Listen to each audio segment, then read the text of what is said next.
की जय। महारानी सुनीति ने कहा, स्वामी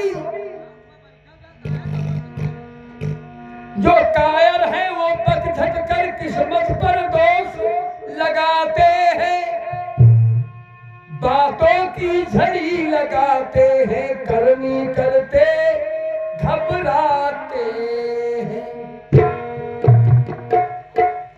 कर्मवीर का ये काम नहीं है। कर्मवीर का काम है कर्म करे।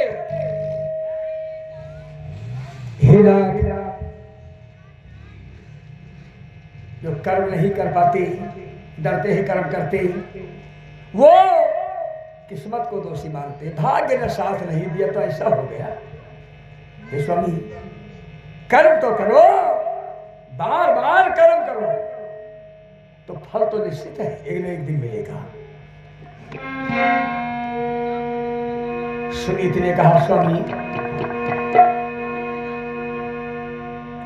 फिर करो और करो, ऐसी निष्ठा गुरुवान की है, अपने काबू भर कर डालो, आगे मर्जी भगवान की है।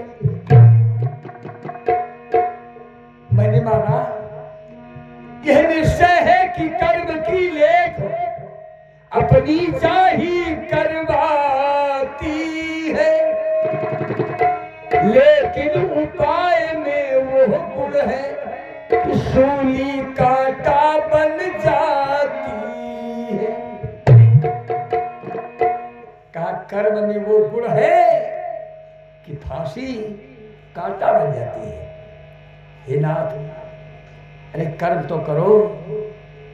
महारानी सुनीति रोए जा रही थी, आंखों से आंसू झरने की तरह गिर रहे थे।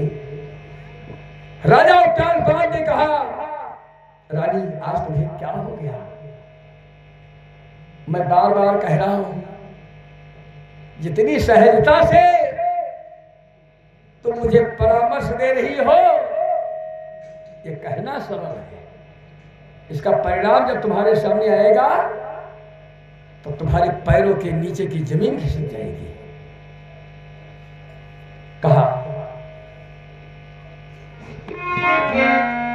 नृप बोले संतान का,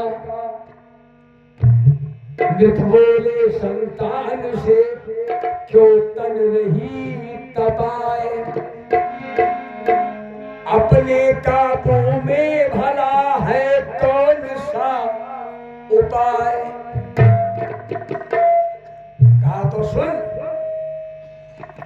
मैं समझ रहा हूं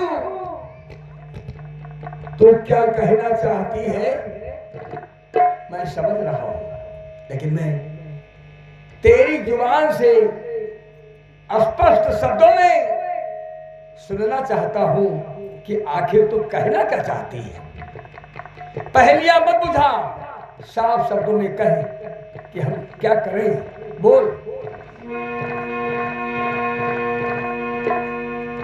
आंखों से आंसू मोती के बूंद की तरह गिर रहे थे। महारानी सुनीति ने रोते हुए कहा, स्वामी सुनो,